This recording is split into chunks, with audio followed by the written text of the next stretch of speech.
कदाचित् कश्चन धनिकः वाणिज्यं कुर्वन् आसीत्। तस्य एकः पुत्रः अस्ति। सः पुत्रं बहु सावधानतया पालितवान्। तस्मै सुगुणानपि उपदिशति स्म। तस्य पुत्रः प्राज्ञः, परिपूर्णः, अनुशासितः च अस्ति। सः पितुः दर्शितमार्गेण सर्वदा जीवनं यापयति स्म। एकदा सः धनिकः रुग्णः जातः। सः मृत्युशय्यायाम् आसीत्। सः पुत्रम् आहूय अब्रवीत्, हे वत्स, सन्मानवस्यापेक्षिताः सर्वे सुगुणाः ते मया उपदिष्टाः। एतेषु पत्रेषु अस्माकं सम्पत्तिविवरणानि उल्लिखितानि सन्ति। सावधानतया एतत् धनम् उपयुज्यताम्। एते मम जीवनस्य अन्तिमाः क्षणाः सन्ति। सत्पुरुषः भव, परोपकारं मा विस्मर। अत्र एकं पिहितपत्रम् अस्ति। यस्मिन् किञ्चन लिखितं पत्रम् अस्ति। एतत् पिहितपत्रं तस्मिन् दिने एव उद्घाटय, यस्मिन् दिने तव सर्वं धनं नष्टं जातं, तथा च हस्ते एकं रूप्यकमपि न भवति। एतत् पीतपत्रं तदा एव उद्घाटय यदा जीवने तव आशाभङ्गः भविष्यति, यदा तव समस्यां परिहर्तुं मार्गमेव न दृश्यते, तदा एव एतत् पिहितपत्रम् उद्घाटय।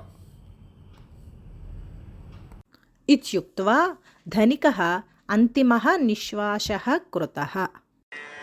जातस्य हि ध्रुवो मृत्युः, ध्रुवं जन्म मृतस्य च, तस्मादपरिहार्येऽर्थे न त्वं शोचितुमर्हसि। पितुः अन्तिमसंस्कारं कृत्वा सः युवकः कार्याणां स्थितिं समीक्ष्य वाणिज्यस्य विकासाय योजनां कृतवान्। क्रमेण सः प्रमुखेषु देशेषु स्वसंस्थायाः विविधाः शाखाः आरब्धवान्। एकस्मिन् दिने कस्मिंश्चित् देशे एकया संस्थया सह वाणिज्यस्य अवसरः प्राप्तः। अधिकधनस्य निवेशः अपि आवश्यकः वर्तते। सः निवेशः तस्य वाणिज्यम् अधिकाधिकं वर्धयितुं महाद्भुतः अवसरः भविष्यति। सः तस्यां संस्थायां स्वस्य सम्पूर्णं धनं निवेशितवान्। रात्रौ एव परिस्थितिः परिवर्तिता जाता। तस्य कर्मचारी तस्य कृते दूरवाणीं कृतवान्। दूरवाण्याः सारांशः अस्ति यत् सः यस्यां संस्थायां निवेशं कृतवान् सा संस्था निरुद्धा जाता, तथा च सः युवकः विपन्नार्थः जातः। सः दूरदर्शनं चालितवान्। अभिवादे अहमस्मि ऋचा। अत्र भवतां भवतीनां च स्वागतं डीडी न्यूज़ वार्ता प्रसारणेऽस्मिन्। अथ वार्ताः। दूरदर्शने सर्वेषु प्रणालीषु एकामेव वार्तां प्रसारयन्ति स्म। सा वार्ता तस्य विपन्नार्थस्य विषयं प्रति एव। निवेशार्थं ये तस्मै ऋणं दत्तवन्तः तेभ्यः सर्वेभ्यः दूरवाण्यः आगताः। ते ऋणदातारः धनं प्रतिदातुं प्रष्टुम् आरब्धवन्तः। सर्वस्य कृते तस्य उत्तरं समानमेव, तत्तु अहं भवतः धनं शीघ्रमेव प्रतिदास्यामि इति निश्चितम्। सः चिन्तितवान् यत् यदा श्वः प्रातःकाले सर्वे ऋणदातारः आगत्य धनस्य कृते प्रष्टुम् आरभन्ते तदा अहं किं कर्तुं शक्नोमि? इदानीं मृत्युः एव मह्यं शरणमस्ति। अहं विषं सेवित्वा मरिष्ये। किन्तु ईश्वरानुग्रहः तस्योपरि प्रबलः अस्ति। सहसा सः पित्रा मृत्युशय्यायां दत्तस्य पिहितपत्रस्य विषयम् अस्मरत्। सः एकां पेटिकां प्रति त्वरितम् आगत्य तस्मात् पिहितपत्रं गृहीतवान्। सः पिहितपत्रम् उद्घाट्य तस्मिन् एकं कागदं प्राप्नोत्। पत्रे इदमपि गमिष्यति इति शीर्षिका अस्ति। पत्रे एकः संस्कृतश्लोकः एवं लिखितोऽस्ति। उदये सविता रक्तो रक्तश्चास्तमये तथा सम्पत्तौ च विपत्तौ च महतामेकरूपता। सः आश्चर्यचकितः भूत्वा मनसि चिन्तितवान्, एतदपि गमिष्यति? मम सर्वं धनं नष्टं जातं, नष्टुं किम् अवशिष्टम्? श्लोकस्य अर्थं ज्ञातुं सः केनचित् संस्कृतपण्डितेन सह सम्पर्कं कृतवान्।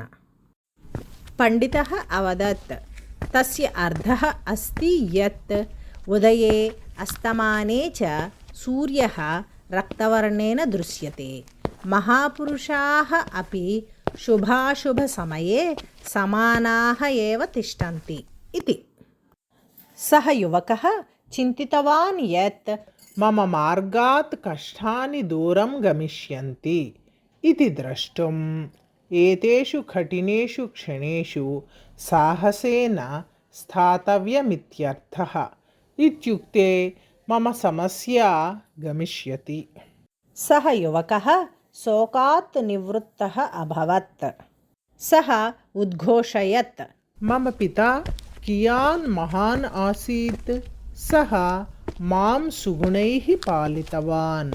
सः एतावत् धनं दत्तवान्।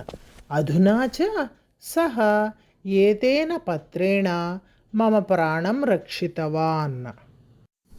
प्रातः सूर्यो उदयतु, ऋणदातारः मम गृहम् आगच्छन्तु। अहं तान् सम्मुखीकृत्य आश्वासयिष्यामि यत् तान् प्रति अन्यायः न भविष्यति।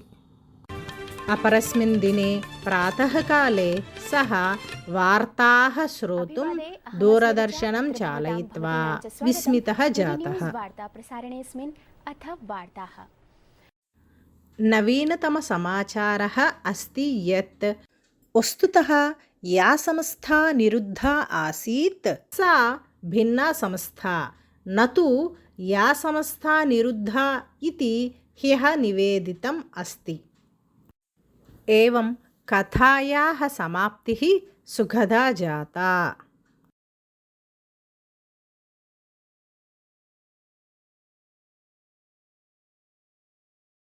समशत्रौ च मित्रे च तथा मानापमानयोः शीतोष्णसुखदुःखेषु समस्सङ्गविवर्जितः।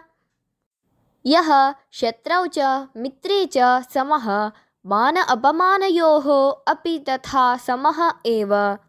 हर्षविषादशून्यः शीत उष्णयोः सुखदुःखयोश्च समः सः सङ्गविवर्जितः, क्वचिद् अपि अनासक्तः।